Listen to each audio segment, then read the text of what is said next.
Bertemu lagi kita pada hari ini bersama dengan Cikgu Syamal bagi unit 21 Rajin dan Usaha Tangga Kejayaan. Okay, pada hari ini kita akan lihat di dalam buku teks kamu muka surat 58 berkaitan dengan menternak kerbau. Jadi kamu perlukan buku teks dan buku aktiviti muka surat 66 dan 67. Okay, baiklah, mari kita lihat apa objektif kita pada hari ini. Okay, murid dapat membina 3 ayat majmuk berdasarkan gambar dan kata hubung dengan betul. Okay, sebelum ni kamu dah belajar tentang ayat tunggal. Okay, ayat majmuk ni adalah gabungan 2 ayat tunggal digabungkan dengan kata hubung untuk dijadikan dia sebagai ayat majmuk. Okay, mari kita lihat contoh. Okay, di dalam paparan cikgu ini adalah cikgu ambil daripada buku teks kamu muka surat 58. Okay, kita nak ulang kaji sikit berkaitan dengan ayat majmuk. Okay, di dalam kotak di bawah sini terdapat ayat majmuk yang cikgu dah hasilkan di sini. Okay, untuk ayat yang di bawah ini adalah ayat majmuk, iaitu gabungan 2 ayat tunggal digabungkan dengan kata hubung. Kata hubung apa? Kata hubung supaya. Okay, jadi kita lihat dulu ayat yang di atas ni.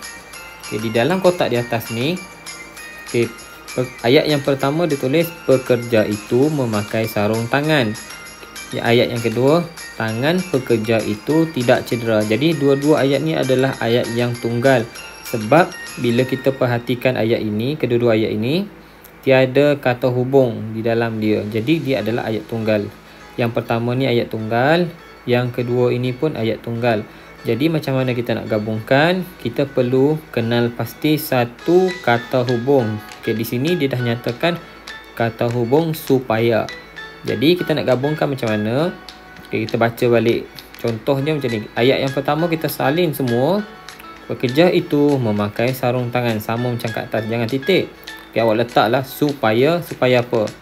Tangannya ataupun tangan pekerja itu tidak cedera ataupun tangannya tidak cedera. Okey, itu sahaja cara untuk kita gabungkan menjadi ayat majmuk. Okey. Yang kedua contoh, awak tengok ini yang kedua. Pekerja itu menukul tiang pagar. Ini adalah ayat tunggal. Yang di kotak atas adalah ayat tunggal. Yang kedua dia kata pekerja itu menggunakan penukul. Jadi nak gabungkan, kita gabungkan menggunakan kata hubung dengan. Okay, cara awak nak gabungkan ayat yang pertama ni awak tak payah usik dia, awak biarkan dia saja, awak salin semula di bawah. Kemudian ayat yang kedua ni awak lihat perkataan mana yang sama dengan ayat di atas. Contohnya awak tengok perkataan yang pertama ni, pekerja, ada tak di atas? Bila ada di atas, okay, awak tak perlu guna dah ayat ni untuk gabungkan menjadi ayat majmuk di bawah ni nanti. Awak buang dia. Okay, perkataan itu pun awak buang sebab ada kat atas. Menggunakan ni ada tak kat atas? Jadi tak ada kan? Jadi perkataan menggunakan ni kita mesti salin semula di bawah supaya menjadi ayat majmuk yang baru. Okay, contohnya awak tengok ni, pekerja itu menukul tiang pagar. Sama macam ayat pertama. Okay, pekerja itu di bawah ni awak dah buang dah sebab dah ada kat atas. Jadi awak sambungkan pekerja itu menukul tiang pagar. Awak sambungkan kata hubung dengan okay, pekerja itu ni tak payah ambil dah, menggunakan penukul. Itu cara dia. Okay, ayat yang ketiga, Bapa Hasan mengumpulkan kerbau. Bapa Hasan menarik kerbau tersebut ke dalam kandang. Sini terang-terang yang ayat kedua ada 2 perkataan yang sama dengan ayat pertama. Jadi perkataan dia adalah Bapa Hasan. Atas ni pun ada Bapa Hasan. Menarik atas ni tak ada. Jadi ini masih lagi kekal di dalam ayat. Perkataan yang kedua ni, ayat yang kedua ni di dalam ayat ni nanti bila nak jadikan ayat majmuk, awak padam, awak tak payah masukkan. Jadi jadilah ayat seperti ni. Bapa Hasan mengumpulkan kerbau. Sama macam kat atas kan. Jadi kita letak kata hubung lalu menarik kerbau tersebut ke dalam kandang. Perkataan Bapa Hasan ni tak perlu diulang lagi sebab dah ada di ayat yang pertama. Itu cara dia. Okay, kita tengok ayat yang seterusnya, yang keempat. Dia dah beri dah kat sini kata hubung untuk. Jadi awak tengok ayat pertama dia kata Bapa Hasan berjumpa peraih. Bapa Hasan menjual kerbau. Masih lagi sama. Ayat yang kedua ni, perkataan yang sama adalah Bapa Hasan. Jadi awak potong Bapa Hasan ni, tak perlu tulis lagi. Kita jadikan Bapa Hasan berjumpa peraih untuk menjual kerbau. Itu cara nak jadikan ayat tunggal digabungkan dengan kata hubung menjadi ayat majmuk. Yang kelima, awak tengok Bapa Hasan ke bank. Bapa Hasan hendak menyimpan wang. Jadi ayat majmuk yang kita boleh buat di sini menggunakan kata hubung kerana. Jadilah Bapa Hasan ke bank kerana hendak menyimpan wang. Jadi ini adalah cara untuk awak ingat semula pembelajaran awak yang lalu. Okey, baik. Ini adalah tugasan awak yang pertama di dalam buku aktiviti muka surat 66. Okey, baik. Di dalam muka surat 66, dia sama seperti paparan cikgu. Okey, dia berkaitan dengan serai paha ayam. Okey, jadi di sini yang pertama dah diberikan jawapan. Dia dah letak dah di bawah ni kata hubung yang sepatutnya awak guna. Jadi awak kena fikir dua ayat supaya nanti awak boleh gabungkan dua ayat tu dengan kata hubung yang ni menjadikan ayat majmuk seperti ini. Okey, kalau awak perasan di sini, ayat yang pertama dia adalah Kumar menanam serai paha ayam di kawasan yang luas. Okey, ayat yang kedua dia kata dia menanam di belakang rumahnya. Jadi dia gabungkan Kumar menanam serai paha ayam di kawasan yang luas di belakang rumahnya. Jadi dia gabungkan terus dua ayat itu. Okey, baik. Itu contoh yang pertama yang dia berikan. Okey, contoh yang kedua, dia dah letakkan kata hubung dengan. Jadinya apa yang awak perlu buat?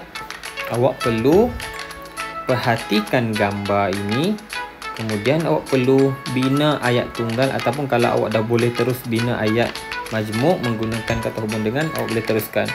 Okey, contohnya di sini dia kata kita gantikan Kumar ni dengan dia. Dia menyiram serai, contoh.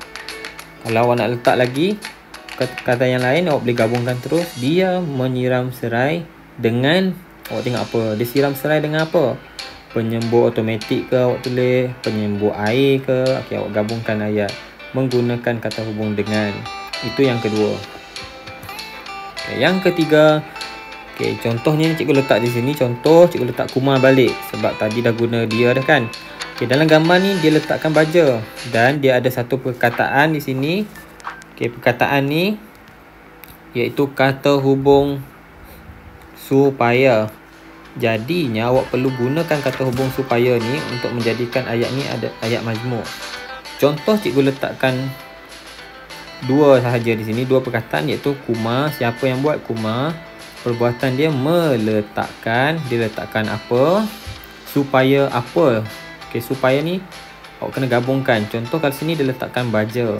Okey, meletakkan baja di mana? Di serai itu, di serai paha ayam, supaya serainya membiak dengan baik, contohnya cikgu kata. Okay, baik. Nombor 4, dia bagi kerana, kata hubung kerana. Jadi cikgu tulis dalam sini, serainya kelihatan apa? Kelihatan baik ke, sihat ke, gemuk ke, awak tulis. Ataupun awak ada ayat lain, awak boleh tulis. Okay, kerana apa? Kerana dia dijaga dengan rapi, contoh. Sebab dia, kerana ni menunjukkan sebab. Itu adalah contoh yang cikgu nyatakan sahaja. Awak boleh gunakan contoh-contoh yang lain berdasarkan gambar yang awak lihat, berdasarkan kata hubung yang diberikan. Itu tugasan yang pertama. Okay, baik. Ini tugasan yang kedua di dalam muka surat 67. Untuk tugasan yang kedua, awak perlu bina ayat majmuk berdasarkan gambar. Okay, awak tengok contoh gambar yang cikgu letakkan di sini. Okay, gambar yang pertama ni, awak tengok dia tengah buat apa.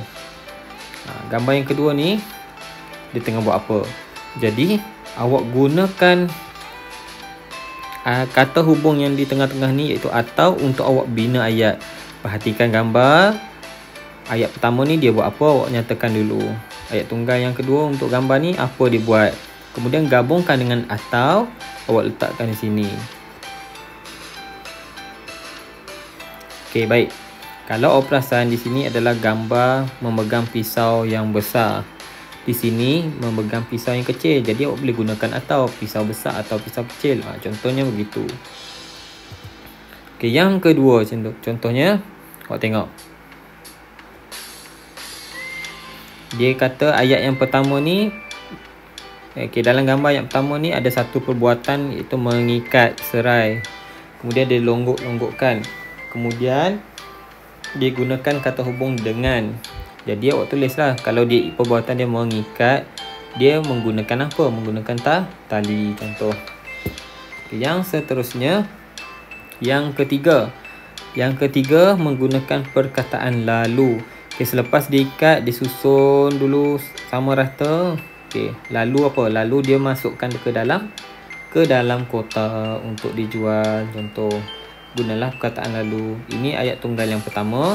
Ayat tunggal yang kedua, awak gabungkan dengan kata hubung lalu, jadilah ayat majmuk di sini untuk nombor 3. Okey, itu sahaja tugasan awak pada hari ini. Sekian, terima kasih. Sekiranya ada apa-apa masalah, awak boleh terus rujuk dengan cikgu.